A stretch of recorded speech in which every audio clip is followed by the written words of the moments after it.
हजूर समझाते हैं कि दो आदमी भगती करन लगे। नारद जिसनों भगवान का मन करके बयान किया है, वो भगवान के नाल मिलाप करता सी।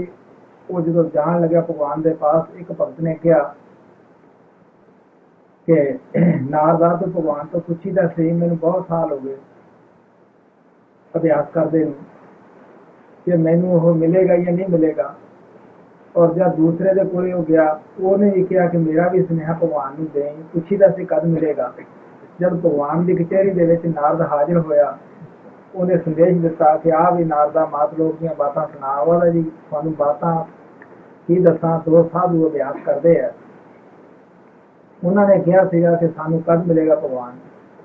और भगवान कहने लग्या कि जेड़े आदमी ने तो पहला तेन पूछा सीगा, उसनूं तो यह दस दी तू कि जिस पिपल के हेठ बैठ के, पिपल के दरख्त हेठ बैठ के अभ्यास करता हुंदा सी, उन्होंने कह दे कि जितने पिपल के पत्ते है वो गिन लवे, उतने बरस वो तप करेगा ता मैं जाके उसमें मिलूंगा। और ਜਿਹੜਾ दूसरा सी ਉਹਨੂੰ ਕਹਿਣ ਲੱਗਿਆ कि जे 6 साल होर अभ्यास करेगा ਤਾਂ मैं उसमें मिल सकूंगा। वो जो आया पहले कोले, वो कहने लगे क्यों भी नारदा लिया कोई सुनेहा। वो कहता हाँ, भगवान ने कहा सी कि अगर 6 साल होर ला दे ਤਾਂ मैं मिलूंगा। वो कहने लग्या, वो नारद के मगर पै गया आपदा थोड़ी लैके कि मैनू 6 साल तो पहला हो गए बैठे नूं, 6 मेरे उत्ते होर पाते, हुण मूहरे नारद पिछे भगत भी ਉਹਦੇ ਮਾਰਨ ਵਾਸਤੇ ਆਉਂਦੇ ਆ। ਅਖੀਰ ਹੁਣ ਨਾਰਦ ਉਸ ਭਗਤ ਦਾ ਡਰਾਇਆ ਹੋਇਆ ਦੂਸਰੇ ਭਗਤ ਕੋਲੇ ਜਾਂਦਾ ਨਹੀਂ ਸੁਨੇਹਾ ਦੇਣ, ਕਿਉਂਕਿ ਉਹਦਾ 6 ਸਾਲਾਂ ਪਿੱਛੇ ਥੋੜੀ ਮਾਰਨ ਪੈ ਗਿਆ। ਔਰ ਉਹਨੂੰ ਤਾਂ ਬਹੁਤ ਲੰਮੇ ਸਾਲ ਭਗਤੀ ਦਾ ਸੁਨੇਹਾ ਦੇਣਾ ਸੀਗਾ। ਜਦ ਦੂਸਰੇ ਕੋਲੇ ਗਿਆ, ਪਹਿਲਾਂ ਤਾਂ ਉਸਨੇ ਬੜਾ ਆਦਰ ਸਤਿਕਾਰ ਕੀਤਾ, ਕਿਉਂਕਿ ਪਹਿਲੇ ਦੇ ਤਾਂ ਦਿਲ ਚ ਆਦਰ ਹੀ ਨਹੀਂ ਸੀਗਾ। ਦੂਸਰੇ ਨੇ ਸਤਿਕਾਰ ਕੀਤਾ ਕਿ ਭਗਵਾਨ ਕੋਲੋਂ ਆਇਆ, ਭਗਵਾਨ ਦਾ ਪ੍ਰੇਮੀ ਹੈ। ਉਸਨੇ ਉਸਨੂੰ ਕੱਪੜਾ ਵਿਛਾਇਆ, ਪਹਿਲਾਂ ਸਭ ਤੋਂ ਚਾਹ ਪਾਣੀ ਪੁੱਛੀ, ਫਿਰ ਉਹਨੂੰ ਕਹਿਣ ਲੱਗਾ, ਪੁੱਛਿਆ ਕੁਛ ਨਹੀਂ, ਬਸ ਉਹਦੀ ਸੇਵਾ 'ਚ ਲੱਗਿਆ ਰਿਹਾ। ਨਾਰਦ ਹੁਣ ਡਰਦਾ ਸੰਦੇਸ਼ ਹੀ ਨਹੀਂ ਦਿੰਦਾ ਗਾ। ਨਾਰਦ ਉਸ ਨੂੰ ਕਹਿਣ ਲੱਗਿਆ, ਅਖੀਰ ਉਹ ਕਹਿੰਦਾ ਵੀ ਆਪਦਾ ਸੰਦੇਸ਼ ਸੁਣ ਲੈ। ਔਰ ਨਾਰਦ ਭੱਜਣ ਵਾਸਤੇ ਵੀ ਤਿਆਰ ਆ ਵੀ ਅੱਗੇ ਦੀ ਤਰ੍ਹਾਂ ਇਸਨੇ ਕਰਨੀ ਹੈ।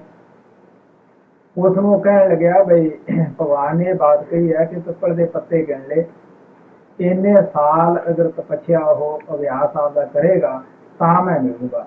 ਉਹ ਇਤਨਾ ਭਗਤ ਖੁਸ਼ੀ ਹੋਇਆ, ਨਾਰਦ ਨੂੰ ਕਹਿਣ ਲੱਗਿਆ ਧੰਨ ਭਾਗ ਵੀ ਤੂੰ ਮੇਰਾ ਸੰਦੇਸ਼ ਲਿਆ ਕੇ ਦਿੱਤਾ। ਔਰ ਭਗਵਾਨ ਨੇ ਕਰਾਰੀ ਕੀਤੀ, ਮੈਂ ਉਹਦਾ ਸ਼ੁਕਰਗੁਜ਼ਾਰ ਹਾਂ। ਜਿਉਂ ਖੁਸ਼ੀ ਦੇ ਵਿੱਚ ਆ ਕੇ ਉਹ ਲੱਗਿਆ ਭਗਵਾਨ ਦਾ ਸ਼ੁਕਰ ਕਰਨ, ਬਸ ਉਹ ਖੁਸ਼ੀ ਦੇ ਵਿੱਚ ਹੀ ਉਸਦਾ ਪਰਦਾ ਖੁੱਲ ਗਿਆ। ਸੋ ਇਹ ਹੈ ਕਿ ਇੱਥੇ ਕਰਾਰੀ ਕੋਈ ਨਹੀਂ, ਵਕਤ ਕੋਈ ਨਹੀਂ ਮੁਕਰ ਰਿਹਾ। ਇਹ ਤਾਂ ਸਾਡੇ ਉੱਤੇ ਜੇ ਅਸੀਂ ਸਾਡੇ ਅੰਦਰ ਗਿਰੋਂ ਜ਼ਿਆਦੇ ਹੈ, ਅਭਿਆਸ ਅਸੀਂ ਤੇਜ਼ ਕਰ ਰਹੇ ਹਾਂ, ਗੁਰੂ ਤਾਂ ਸਾਡੇ ਉੱਤੇ ਉਨੀ ਦਇਆ ਕਰਨ ਵਾਸਤੇ ਤਿਆਰ ਹੈ। सभी प्रेमी और बच्चे, जो कहानी अभी बाबा जी ने कही मैं उसको हिंदी में कहने की कोशिश कर रहा हूँ। ये दो भक्तों की कहानी है। इस कहानी के माध्यम से बाबा जी ने ये कहने की कोशिश किया कि विश्वास गुरु पे हो और गुरु का कहा मानने की आदत हो तो सेवक वो कैसे सेवक हो, तो उनमें दोनों में फर्क है। बाबा जी की इस कहानी के अनुसार हजूर दो आदमियों की कहानी सुनाया करते थे जो भक्ति किया करते थे। नारद जिन्हें भगवान का मन माना जाता है, वे भगवान से मिलने जाते रहते थे।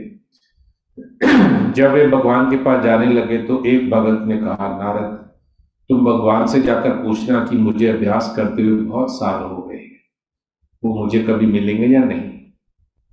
जब नारद दूसरे भक्त के पास गए तो उसने भी यही कहा कि मेरा संदेश भगवान जी को देना, पूछना कि वे मुझे कब मिलेंगे। पहले ने कहा कि मुझे इतने साल हो गए और मुझे मिलेंगे भी या नहीं मिलेंगे, और दूसरे ने कहा कि उनसे पूछना कि वो मुझे कब मिलेंगे। जब नारद भगवान की कचहरी में गए तो भगवान ने कहा, आओ नारद धरती की कुछ बातें सुनाओ। नारद ने कहा, मैं आपको क्या बताऊं। वहां दो साधु अभ्यास करते हैं, उन्होंने मुझे आपसे पूछने के लिए कहा कि आप उन्हें कब मिलोगे। भगवान ने नारद से कहा, जिस आदमी ने तुमसे पूछा था कि जो पीपल के पेड़ के नीचे बैठकर अभ्यास कर रहा था, उससे कहना कि जितने पीपल के पेड़ के पत्ते हैं उन्हें गिन ले। जब वो उतने साल तक तप करेगा तब जाकर मैं उससे मिलूंगा। जो दूसरा भक्त था उसने कहा कि अगर 6 साल और अभ्यास करोगे तो तुम्हें मैं मिलूंगा। नारद पहले उस भक्त के पास गया जिसने 6 साल अभ्यास करना था। भक्त ने पूछा, क्यों भाई नारद, भगवान ने इससे कुछ संदेश लाए हो? नारद ने कहा, हाँ, भगवान ने कहा है कि अगर तुम 6 साल और भक्ति करोगे तब वे तुम्हें मिलेंगे। वह भक्त नारद को पीटने के लिए उसके पीछे दौड़ा, मुझे पहले ही भक्ति करते हुए 6 साल हो गए और तुम अब कह रहे हो कि 6 साल और भक्ति करो। वे आगे आगे और नारद उनके भागना शुरू हो गया, क्योंकि उसको पता था कि अब मारेंगे। और इस तरीके से डर के मारे नारद वहां से चले गए।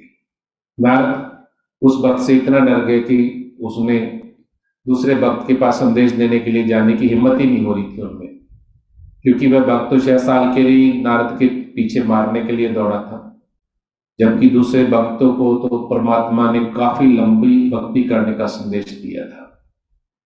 हिम्मत करके जब नारद दूसरे भक्त के पास पहुंचे तो उस भक्त ने उस नारद का बहुत स्वागत किया, आदर सत्कार किया कि ये भगवान के पास से आए हैं, भगवान के प्यारे हैं। उसने नारद के बैठने के लिए कपड़ा बिछाया, चाय पानी पूछा, उसने संदेश के बारे में कुछ नहीं पूछा, बस नारद की सेवा में ही लगा रहा।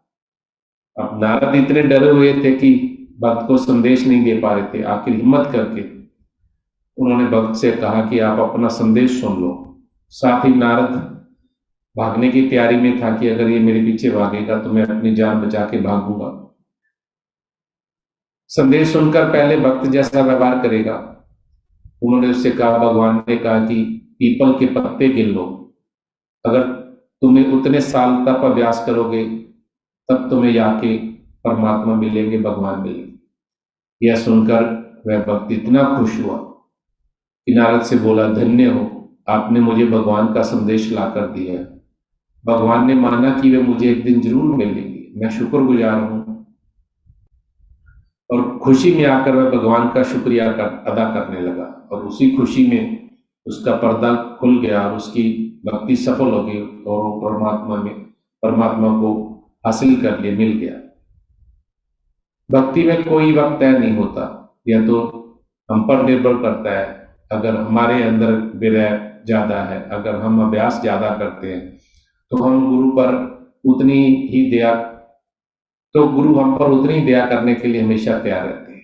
इस कहानी से हमें ये शिक्षा मिलती है कि परमात्मा का मिलना भक्ति पर निर्भर करता है। हमें सच्चे दिल से परमात्मा की भक्ति करनी चाहिए, मन के कह में नहीं आना चाहिए। भक्ति की राह मुश्किल जरूर है, लेकिन हमारे गुरु का साथ उसे आसान बना देता है। सच्चे दिल से की हुई भक्ति का इनाम हमारे गुरु परमात्मा हमें जरूर देते हैं। इसलिए हमें हमेशा अपने गुरु के अनुसार नियमित रूप से अपनी दिनचर्या में से कुछ समय निकाल के भजन अभ्यास जरूर करना चाहिए। सच्चे दिल से परमात्मा को याद करना चाहिए। मैंने हमेशा ये कहने की कोशिश की है कि बाबा जी ने इन कहानियों के जरिए हमें अपना संदेश देने की जरूर कोशिश की है। इस कहानी में भी यही है कि नित्य नियम से अगर हम भजन अभ्यास करेंगे तो जरूर परमात्मा अपनी दया हम पे करेंगे, कर रहे हैं। लेकिन बाबा जी ने हमेशा कहा है कि हम तीसरे दिल पे एकाग्र ही नहीं होते। यहाँ से हमें पता चले कि गुरु की दया हम पे कितनी है। हम बहुत जल्दी में हैं, और अगर थोड़ा सा समय भी अभ्यास करते हैं तो हमें बहुत जल्दबाजी होती है कि बाबा जी हमें दर्शन क्यों नहीं दे रहे, अंदर लाइट क्यों नहीं दिख रही।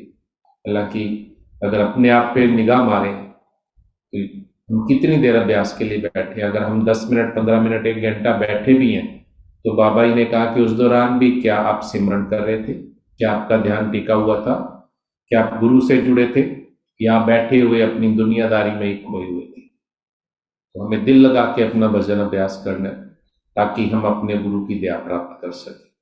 मैंने कल भी कहा था, आज भी मैंने कोशिश किया बाबा जी की दया से जुड़ूं। बाबा जी ने सोच दी, उसके अनुसार फॉर्म जो देखे हैं और उनको कॉल करने की कोशिश की है। और मुझे बहुत खुशी है कि सभी प्रेमियों ने लगभग कॉल अटेंड किए, जो तेलंगाना से आए थे और जो महाराष्ट्र के प्रेमी आए हैं। मैं उनको कॉल कम करूंगा क्योंकि उन्हें हिंदी समझ में नहीं आती और मुझे मराठी समझ में नहीं आती। जो भी प्रेमी ग्रुप लीडर है उनसे जरूर बात करें और उन्हें यही संदेश देने की कोशिश करें कि जो भी इस बार आप अच्छा करके गए उसको और अच्छा करना है, और जिन्होंने भजन अभ्यास नहीं किया, धुन नहीं सुनी, सेवा नहीं की, चलते फिरते सिमरन नहीं किया, भजन अभ्यास नहीं किया, उनसे जरूर विनती करें कि आप दिल लगा के अपने घरों में रहते हुए, अपने दुनियावी काम करते हुए भजन अभ्यास करें और सेवा चलते फिरते जो सिमरन की आदत है उसे जरूर करें।